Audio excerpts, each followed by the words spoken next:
Hey guys, the video that you're about to watch today, I shot almost 2 weeks apart, about a week and a half apart, just because life has been a little crazy. I know that the last video that you saw was the baby calf and she was beautiful and everything was great, and I was like, isn't it nice to relax? Well, just a few short days after that, we actually lost the calf. We think it's scours, which is like a gut bacteria. I honestly had no idea. It happened so, she went downhill so fast. Like one milking, she was fine, and I came back the next, it was an overnight. So the next day she was just down and out, and we had the vet come and we gave her electrolytes and we tubed her and we did all the things, and it still didn't work. And sometimes that just happens. That's the hardest part about farming, about this life. An old guy once said, where there's livestock, there's dead stock, and he's not lying. Sometimes they die, and you can't do anything about it. And yes, it's sad, but I have to keep reminding myself that these aren't my pets. They're here to serve a purpose. It's really sad because now we're out. She was going to be a breeder. But life goes on, and the sun is out today, and I have work to do, and it's been a few days, so I'm not as sad. Honey was really sad about it. She bawled, but luckily it was only about 1 day she was looking for, and now she's back to being regular Miss Old Honey, which is because she's a cow. She's not a human. We like to give human emotions to animals, but they don't usually have them. They're animals, and life goes on. But I didn't want to leave you out of the loop. That's where I've been. But today's a new day. The sun is shining. It's going to be 50 degrees today, and I get to work in a tunnel, which means that it's going to be 80 degrees today inside the tunnel. So here's to the video. Planting ranunculus. Hey guys, it's Kim from Honey Trail Farm, and I am in my high tunnel today, one of the big ones. And it's an exciting day because the first things are being planted in here, like ever. I'm going to be planting a little over 1,000 ranunculus corms that I pre-sprouted. This is only like, I did this last weekend, so about a week's worth of growth, which is plenty. It's got obviously lots of roots coming out, and you can see these little guys are the shoots. I didn't want to grow my ranunculus indoors. I just wanted to pre-sprout them to get them going. Just because the time of the year that I'm planting them, the ground is cold, and if I would have planted them without pre-sprouting them, they would have taken forever or rotted, or both. So I could have planted these under cover, and I will be planting these in the fall again so that they can overwinter. But I didn't have my tunnel this fall. It just got finished towards the end of December. My zoo has come in to watch me. That's what I was just looking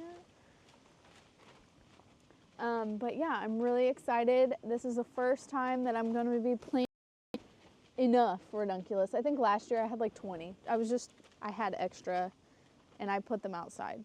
But this year is fixing to be beautiful. As well as the ranunculus, I'm going to be planting some anemones too, but I don't have nearly as many of them. And the varieties of ranunculus that I'm growing, in case you want to know, is the aviv mix, which is just like a brightly colored mix. And then I have a jumbo pastel mix, and the corms on those are like huge. And so I'm so excited to see how pretty everything is going to be this year. But without further ado, let's start planting. Now, technically, all the things on the internet tell me to plant these 9 inches apart. But me being me, I like to experiment a little bit, and I'm going to push them a little closer together. So if I was doing 9 inches apart, there would be 3 rows, but I'm going to do 4 rows. And they are about 9 inches apart lengthwise, but you know, since we're undercover, I feel like I can push the limits because they'll have lots of water. This is a new tunnel, so there's still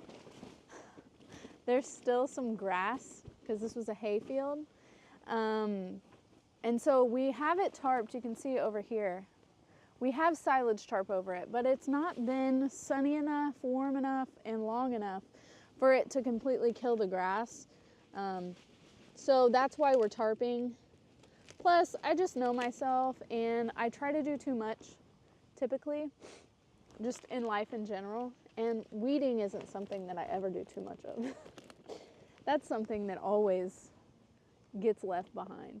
But I am just, let's see if I can show you.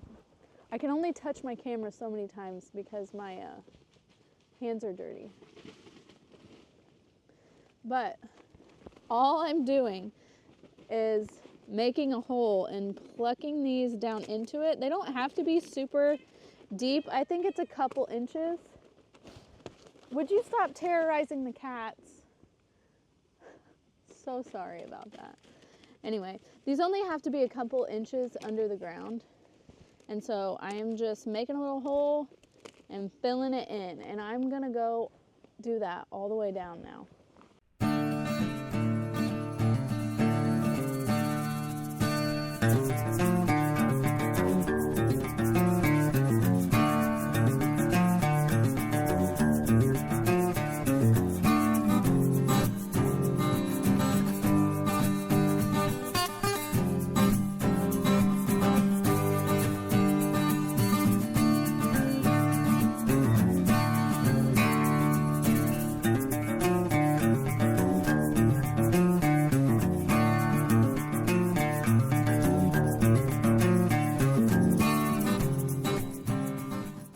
Technically, Ranunculus wouldn't be winter hardy in my zone, especially not outside unprotected. I think that they are hardy to zone 7 and above, winter hardy, I mean. But with each layer of protection, you are bumped up a zone. So we're technically 6A now. I don't know how truthful that is. So with the cover, we're 6B, and then if the temperatures dip down into the lower 20s, I will cover all of these with a frost cloth, but from my research, it should be fine. Ranunculus are a lot hardier than people think that they are, as what I've read, because I know people that are in my zone that planted them in the fall, you know, like in a high tunnel at least, and they're fine. So I'm really excited about these. Now, Ranunculus from pre-sprouting, so from about this stage to bloom is about 90 days, which will put me right before Mother's Day, which would be amazing if I had these beauties for Mother's Day. So that's part of my plan, is to have these for Mother's Day, and I should have the tail end of the tulips too. Fingers crossed, because those would make beautiful Mother's Day bouquets. We've done all that we can do today because I ran out of landscape fabric. I only had this rest of one roll laying around, so I did have enough to do one full row, and about one row exactly. It stopped like just shy of the end down there. And I've got 2 more trays of the aviv, and then we can move on to the pastel. And these corms are a lot bigger, so it looks like I still have a lot left, but the anemone corms and the bigger ranunculus corms take up more room in the 1020. So I'm hoping to have 2 full rows. That's all that I can afford to give right now, because I still have to fit in tomatoes and peppers and cucumbers and food to be grown inside. But yeah, I'm hoping that these bloom just in time for Mother's Day, because how beautiful would that be? And I think I'm ready to go inside now, so I'll catch up with you guys tomorrow and we'll finish this job. Here's the beginning of part 2. You can see that I have folded up the silage tarp, which is actually really, really heavy. Big pieces. So I'm going to attempt to drag that out of here. I've got 2 other pieces behind me ready to drag out, but you can see that I'm growing really good grass in here. It wasn't long enough, or the silage tarp wasn't down long enough, and it wasn't hot enough to kill all this. It is stunted. It's like yellow, but grass will pop right back up. So that's why I'm having to use all the landscape fabric. I hope that eventually I won't have to use it, but I don't think it would be a very smart idea to, in an area this big, and it was literally a hayfield a couple months ago, to not put down some mulch. And the best mulch that I got at this moment is landscape fabric. So we're going to cover the whole thing. I'm hoping it doesn't heat the tunnel up too much because Ranunculus really shut down when it gets hot, but I do have a plan for that. So silage tarp comes usually black on one side and white on the other. And I think that if I had skinny strips, like in between all the rows, I'll put the white, and then the foliage will cover the black landscape fabric. And I think that I can extend my time with Ranunculus in this tunnel if it wasn't so hot. So I think I'm going to reflect the light back up and not have a black surface that the sun will absorb the light. But that's enough about that. I'm going to drag this tarp out of here, lay down some landscape fabric. You don't really want to see that anyway. It's boring, and I'll catch back up with you after that. One word of advice that I would give new growers, because lots of people start gardens and then they give up because they get taken over by weeds. You have got to have a plan for weeds. You've got to be covering your soil, whether you have a small space and you're able to cover your soil with mulches like compost or straw or wood chips or hay or whatever you could find. For larger areas, when you're opening new beds, so if you till every year, or if you are starting a new garden, you've got to keep it covered, or your weeds are going to take over your life, and they still might. Okay, weeds still grow through the landscape fabric, like in the holes, but you will have a lot better time and a lot more fun gardening if you're not having to weed every 2 seconds. And also, when you're opening new garden spaces, I mean, there are so many weeds in the top of that. It's called the seed bank, the first few inches of soil. There's so many weed seeds in there just ready to go as soon as you give them the proper environment. So I highly suggest, no matter how big your garden is, you have got to keep the soil covered. She's a modest lady. She will cover herself if you don't cover her, and you won't like what she covers herself with because it's weeds. And then the weeds get out of hand, and then they set seed, and that's even more weeds the next year. So my word of advice, get you some mulch of some kind, man-made or not. For me, the worst part about the landscape fabric is just the first day, because it's a hassle laying it down, it's a hassle burning the holes in it, and it's a hassle planting through it because it's easier to just plant into an open bed. I could be done in half the time of planting if I didn't have to plant through the holes. But on things that are going to be in your garden for any amount of time, especially in a new garden where the weed pressure is high, it's worth the trouble. I tell you, as a person that's done it both ways, you want to put something down. And now, I will tell you, I've done both. The propane tanks are blue, and this is, I know what this is. What is it? I'm having a brain fart. The blue is propane, and the yellow is something else, and I promise you I know what it is, but I don't remember what it is right now. Anyway, moral of the story is get the yellow bottle, because the blue propane, it blows out if you tip it upside down. So you can do it like gently, but then you have to relight it a million times. The yellow bottle stays on. Right now for this Ranunculus, I'm doing about a 6-inch spacing, And so that's like 1,000,000 holes per bed. You'll want the gas to stay on, you know?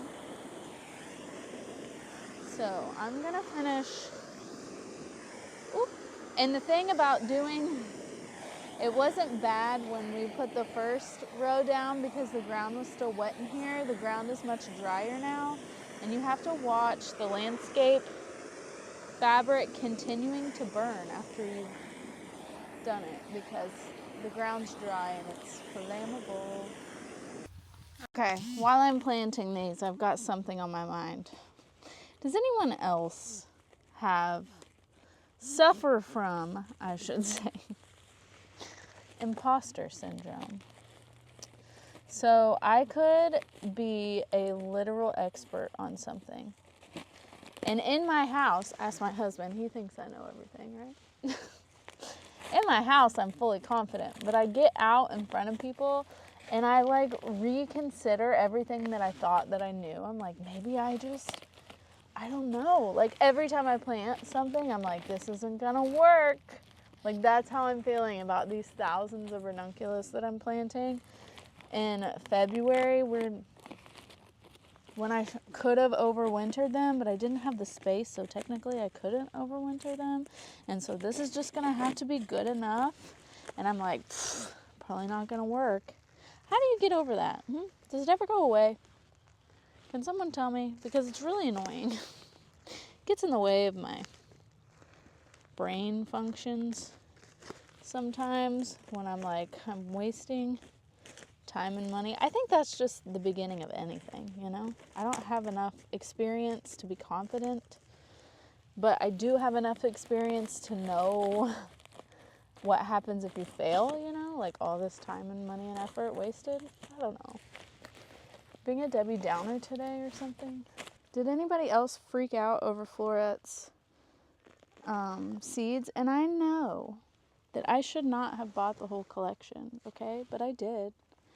I'm tempted. She has awesome marketing.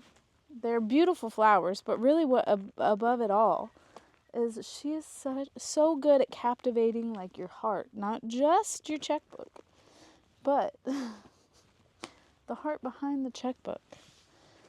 She knows how to make you feel stuff. And it worked because they're beautiful and I had to have them. So I bought the whole collection. So look forward to that from me this year. They should be really beautiful. What I used last year and I'm continuing to use, as you can see right now, to plant into these holes or just to transplant in general is a good old-fashioned landscape fabric stake, and you just use them push them together like chopsticks and make your hole. I see other people really like butter knives, and I intended to use a butter knife and I put it in my pocket, but by the time I got here I lost it. So maybe next time. Okay, I've almost got a whole nother row completed. Am I 100% done planting ranunculus? No, but I think I'm done enough to put up this video because really it's just the same task over and over and over again until you're done planting. But I guess the moral of the story about this whole video, because it started off really happy and I was happy about a baby calf, and then the reality of farm life is sometimes things die and sometimes you feel like an imposter and you're just faking and guessing your way through, and in a way I really am, you know. Maybe not the faking part. I'm very much doing this every day of my life, but I think it's okay and rather normal, if I shall say, to just feel like you don't know what you're doing. So I think that if you know in your knower that you're supposed to be doing something, like I truly just feel like this is what I'm supposed to be doing with my life, and I'm just going to keep trucking along. Even if sometimes I feel like I don't know what I'm doing. I think that I'm on the right path because as a very indecisive person, my whole life, everybody asks, your senior year, what are you going to do after school? I'm like, I don't know. How am I supposed to know what I'm supposed to do for the rest of forever? But I honestly can see myself doing this for for the rest of forever. So if you're feeling that little twinge of pain, of like a new beginner pain, it's okay. I'm pretty sure it goes away. Fairly certain at some point it disappears, and just keep going. I am. But thank you guys for watching, and I'll see you next time.